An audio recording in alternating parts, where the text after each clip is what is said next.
दोस्तों, इतिहास गवाह रहा है कि इतिहास के पन्नों में बहुत से ऐसे किस्से दर्ज हुए हैं जो हमारा और हमारे देश का सर गर्व से ऊंचा उठा देते हैं। मगर एक सच ये भी है कि उसी बीते हुए कल के कुछ काले पन्ने न सिर्फ हमारे लिए बल्कि हमारी आने वाली पीढ़ियों के लिए भी कई सवाल छोड़ गए हैं।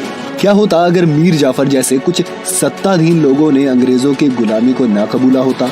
क्या होता अगर भारत का बंटवारा ना हुआ होता? क्या होता अगर भारत को 1975 में इमरजेंसी के दौर से नहीं गुजरना होता? और क्या होता अगर भारत के एक महान वैज्ञानिक नंबी नारायण के जीवन के 25 साल बर्बाद ना किए गए होते?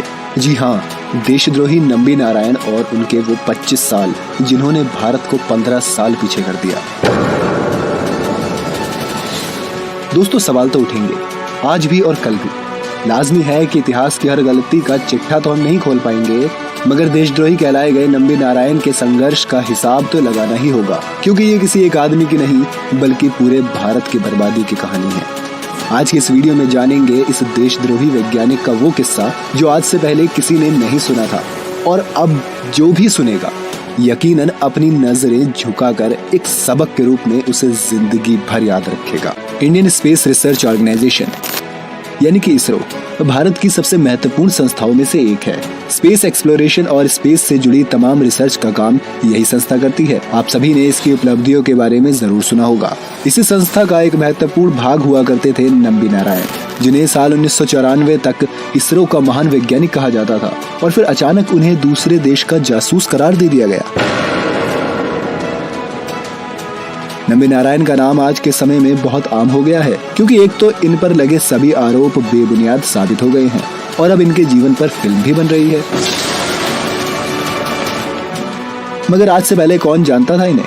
वैज्ञानिकों पर गर्व करने वाली देश की आधी से ज्यादा आबादी ने तो शायद इनका नाम तक नहीं सुना था। हालात ये थे कि जिस महान वैज्ञानिक के दम पर हम अमेरिका को पछाड़ सकते थे, वो लगातार 24 सालों तक अपने साथ हुए अन्याय के खिलाफ अकेला लड़ता रहा।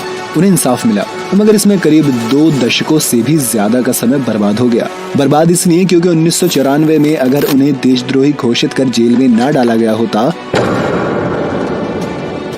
तो हमारी स्पेस एजेंसी काफी पहले ही एक ऐसी टेक्नोलॉजी बना लेती जो हमारे स्पेस रिसर्च प्रोग्राम्स के लिए काफी जरूरी हुआ करती थी, और भारत दुनिया के बाकी ताकतवर देशों को कांटे की टक्कर दे पाता। वैसे तो जाहिर है कि इसरो ने अब तक स्पेस की दुनिया में काफी तरक्की कर ली है, लेकिन ये कहानी आज से करीब 40-50 साल पहले की। तब हालात आज से काफी अलग थे। अमेरिका और रशिया एक दूसरे से वर्चस्व की लड़ाई लड़ रहे थे। रशिया ने सबसे पहले अंतरिक्ष में इंसान को भेजने का रिकॉर्ड बना लिया था, तो वहीं चांद पर सबसे पहले पहुंचा था अमेरिका। ऐसे में अब सबकी नजरें थी हमारे पड़ोसी ग्रह मंगल पर। उस दौरान हमारी भारतीय स्पेस एजेंसी भी अपने स्पेस मिशन को लेकर काफी अच्छे प्रयास कर रही थी, मगर यहाँ एक बड़ी समस्या ये थी कि स्पेस प्रोजेक्ट से जुड़ी जरूरी टेक्नोलॉजी के लिए हम तब अमेरिका, रशिया और फ्रांस जैसे देशों पर निर्भर हुआ करते थे, जो कि काफी महंगे दामों में जरूरी सामान बेचा करते थे। और कंपटीशन के उस दौर में अक्सर ये देश अपनी टेक्नोलॉजी भारत को देने में काफी आनाकानी भी किया करते थे। ऐसे में चर्चा उठी कि क्यों ना हम अपने सारे प्रोग्राम और टेक्नोलॉजी खुद अपने ही देश में तैयार करें। सभी साइंटिस्ट इस विचार से सहमत थे, और फिर रॉकेट को लेकर एक नई स्वदेशी टेक्नोलॉजी भारत में ही तैयार करने की कवायद शुरू की गई। यहाँ से कहानी में एंट्री होती है नंबी नारायण की। आगे बढ़ने से पहले जान लेते हैं कि जिस नाम की हम इतनी देर से चर्चा कर रहे हैं वो इसरो तक पहुंचा कैसे। दोस्तों, पद्म भूषण नंबी नारायण का जन्म गुलाम भारत में 12 दिसंबर 1941 को तमिलनाडु में हुआ था। वो 5 बहनों के इकलौते भाई थे। उनके पिता नारियल का बिजनेस किया करते थे और माँ हाउसवाइफ थी। प्राइमरी स्कूल के दिनों में ही उनका दिमाग पढ़ाई में काफी तेज था। उन्होंने 10वीं से 12वीं तक अपनी क्लास में हमेशा टॉप किया। इसके बाद इंजीनियरिंग करके वो एक शुगर फैक्ट्री में जॉब करने लगे, लेकिन मन तो हवा में था। हवाई जहाज और एयरक्राफ्ट उन्हें बेहद लुभाते थे। पढ़ाई पूरी करने के बाद अब बारी थी सपने पूरे करने की, और जब हौसला और जुनून साथ हो तो किस्मत भी हमारा साथ देने पर मजबूर हो जाती है। वो कहते हैं ना कि luck favours the brave. Nambi Narayan के साथ भी कुछ ऐसा ही हुआ। तमिल ब्राह्मण परिवार से ताल्लुक रखने वाले नंबी की मुलाकात 1966 में विक्रम साराभाई से हुई थी, जो उस समय इसरो के चेयरपर्सन थे। तब नंबी रॉकेट के लिए पेलोड इंटीग्रेटर के तौर पर काम कर रहे थे। साराभाई हमेशा से ही इस बात के पक्ष में थे कि इसरो को सिर्फ क्वालिफाइड लोग ही ज्वाइन करें। ऐसे में नंबी ने एमटेक के लिए तिरुवनंतपुरम के इंजीनियरिंग कॉलेज में दाखिला ले लिया, और फिर साराभाई की कोशिशों से नंबी को नासा की फेलोशिप भी मिल गई। वहाँ से उन्होंने केमिकल रॉकेट प्रोपल्शन में मास्टर डिग्री हासिल की, वो भी सिर्फ 10 महीने के अंदर, जो कि एक रिकॉर्ड था। नंबी की उपलब्धि देखकर अमेरिका ने उन्हें नासा में जॉब करने का ऑफर भी दिया था, लेकिन नंबी नारायण ने अपने देश में ही जॉब करने को प्राथमिकता दी थी। 1970 के दशक में नंबी ने भारत में फ्यूल रॉकेट तकनीक की शुरुआत की। और फिर वो भविष्य के लिए और भी कई नई नई तकनीकों पर काम करने में लग गए। नंबी को इसमें कामयाबी भी मिली और उन्होंने भारत में पहली बार लिक्विड प्रोपेलेंट मोटर विकसित की। अब चलते हैं 90 के दशक में, जब भारत स्वदेशी तकनीकें विकसित करने के लिए प्रयास कर रहा था।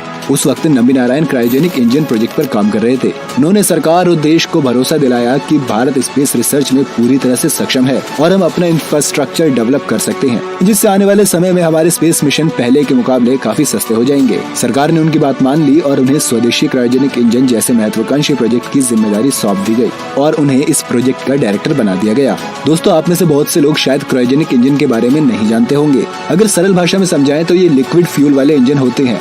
दरअसल रॉकेट इंजन की ये एक ऐसी टेक्नोलॉजी है जिसमें ईंधन के तौर पर लिक्विड हाइड्रोजन और लिक्विड ऑक्सीजन का इस्तेमाल होता है। इससे पहले रॉकेट्स में सॉलिड फ्यूल इंजन का इस्तेमाल होता था। क्रायोजेनिक रॉकेट इंजन की इंपॉर्टेंस इतनी ज्यादा इसलिए है क्योंकि ये दूसरे इंजनों के मुकाबले प्रति किलो ईंधन से कई ज्यादा पावर और थ्रस्ट प्रोड्यूस करते हैं। उस वक्त ये एक बेहद ही उम्दा टेक्नोलॉजी थी जिसकी हर देश को जरूरत थी। अमेरिका और रशिया इसे पहले ही डेवलप कर चुके थे और भारत में नंबी इस प्रोजेक्ट पर जोर शोरों से काम कर रहे थे। ऐसा माना जा रहा था कि भारत जल्द ही ये टेक्नोलॉजी बना भी लेगा। ये जानकारी अमेरिका और रशिया तक भी पहुंच गई। दोनों ही देशों को डर था कि अगर भारत ने ये तकनीक विकसित कर ली तो पहले की तरह वो अपनी टेक्नोलॉजी के दम पर भारत से मोटी कमाई नहीं कर पाएंगे और भारत भी कहीं भविष्य में उनके बराबर न पहुंच जाए। और यहीं से शुरुआत होती है एक बहुत बड़ी साजिश की। बात है अक्टूबर 1994 की, जब केरल पुलिस ने तिरुवनंतपुरम में मालदीव्स की एक महिला को गिरफ्तार किया जिसका नाम था मरियम राशिदा। गिरफ्तारी के वक्त इनके पास इसरो के कुछ रॉकेट इंजन के डिजाइन मिले थे, जिसके बाद आरोप लगा कि राशिदा इसरो के स्वदेशी क्रायोजेनिक इंजन की डिजाइन पाकिस्तान को बेचने वाली थी। इसके बाद केरल पुलिस ने इसरो के टॉप साइंटिस्ट और क्रायोजेनिक इंजन प्रोजेक्ट के डायरेक्टर नंबी नारायण समेत 2 अन्य वैज्ञानिकों डी शशिकुमारन और डेप्यूटी डायरेक्टर के चंद्रशेखर को भी अरेस्ट कर लिया। इसके अलावा रूसी स्पेस एजेंसी के एक भारतीय प्रतिनिधि एस.के. शर्मा और लेबर कॉन्ट्रैक्टर और राशिदा के दोस्त फौजिया हसन को भी गिरफ्तार किया गया। इन सभी पर इसरो के स्वदेशी क्रायोजेनिक रॉकेट इंजन से जुड़ी खुफिया जानकारी पाकिस्तान समेत दूसरे देशों को बेचने के आरोप लगे थे। महिलाओं ने अपने बयान में कहा कि उन्होंने भारतीय वैज्ञानिक को हनी ट्रैप में फंसाकर ये डिजाइन हासिल किए थे। इंटेलिजेंस ब्यूरो के अधिकारियों ने तब क्रायोजेनिक इंजन प्रोजेक्ट के डायरेक्टर रहे नंबी नारायण से पूछताछ शुरू की। नंबी ने इन सभी आरोपों का खंडन किया और इसे अपने खिलाफ साजिश बताया। थोड़े समय में ये मामला अखबारों की सुर्खियों में छा गया। बिना जांच परखे और पुलिस की थ्योरीज पर भरोसा करते हुए मीडिया ने भी नंबी नारायण को देश का गद्दार बताने में कोई कसर नहीं छोड़ी। दोस्तों, अफसोस की बात तो ये है कि गिरफ्तारी के समय नंबी नारायण क्रायोजेनिक इंजन बनाने के बेहद करीब पहुंच चुके थे। उन पर लगे आरोप और उनकी गिरफ्तारी ने देश के इस महत्वपूर्ण प्रोग्राम को कई दशकों पीछे धकेल दिया था। नंबी नारायण चीख चीख कर अपनी बेगुनाही का सबूत दे रहे थे, लेकिन पुलिस सुनने को तैयार नहीं थी। उन्हें घर से उठा लिया गया और 50 दिन तक उन्हें जेल में रखा गया। अगले 2 सालों तक उन्हें अलग अलग एजेंसीज द्वारा कभी मेंटल तो कभी फिजिकल टॉर्चर दिया गया। हालात ये थे कि नंबी नारायण ने सुसाइड करने की भी कोशिश की, पर उनकी फैमिली ने उन्हें हमेशा सपोर्ट किया। उनका मानना था कि अगर उन्होंने कोई गलत एक्शन लिया तो लोग उन्हें हमेशा के लिए ही गलत समझेंगे और जब वो गलत है ही नहीं तो उन्हें अपने लिए लड़ाई जरूर लड़नी चाहिए। आखिरकार 26 सालों के कड़े संघर्ष के बाद उन्हें न्याय मिला। केरल पुलिस और इंटेलिजेंस ब्यूरो के बाद जब ये केस सीबीआई के पास गया तो उन्होंने अपनी जांच में नंबी नारायण को निर्दोष पाया। जांच में ये बात सामने आई कि भारत के स्पेस प्रोग्राम को डैमेज करने की नियत से नंबी नारायण को झूठे केस में फंसाया गया था। साथ ही इस बात के भी संकेत मिले कि अमेरिकी खुफिया एजेंसी CIA के इशारे पर केरल की तत्कालीन कम्युनिस्ट सरकार ने नंबी नारायण को साजिश का शिकार बनाया और यही सारी कवायद भारत के अंतरिक्ष कार्यक्रम को ध्वस्त करने की नियत से हो रही थी, क्योंकि स्पेस टेक्नोलॉजी में भारत के आत्मनिर्भर होने से अमेरिका को कारोबारी नुकसान होने का डर था। नंबी नारायण ने भी अपने एक बयान में कहा था कि अमेरिकी खुफिया एजेंसी CIA ने पुलिस और इंटेलिजेंस अफसरों की मदद से उन्हें फंसाने की साजिश रची थी। नंबी नारायण ने केरल के पूर्व DGP CB मैथ्यू और बाकी अफसरों के खिलाफ कार्रवाई की मांग भी की थी। बता दें कि CB मैथ्यू वही अफसर थे जिन्होंने इस जासूसी कांड की जांच की थी। CBI ने भी अपनी रिपोर्ट में नंबी की गिरफ्तारी के लिए इन्हें अफसरों को जिम्मेदार ठहराया था। हालांकि बाद में इंडियन गवर्नमेंट ने न सिर्फ उन्हें बेगुनाह करार देकर सभी आरोपों से बाइज्जत बरी किया, बल्कि उन्हें पद्म भूषण सम्मान से भी नवाजा गया। शंकर लिंगम नंबी नारायणन, विज्ञान एवं इंजीनियरिंग। वहीं केरल सरकार ने नंबी नारायण को 1,30,00,000 रुपए का कंपनसेशन भी दिया, लेकिन जो दिमागी उत्पीड़न एक देशभक्त को हमारे ही देश ने दिया, उसके मुकाबले ये सब शायद कुछ भी नहीं था। साथ ही देश के विकास का जो कीमती वक्त बर्बाद हुआ वो अलग। ऐसा माना जाता है कि नंबी नारायण के खिलाफ साजिश नहीं हुई होती तो भारत 15 साल पहले ही स्वदेशी क्रायोजेनिक इंजन बना चुका होता।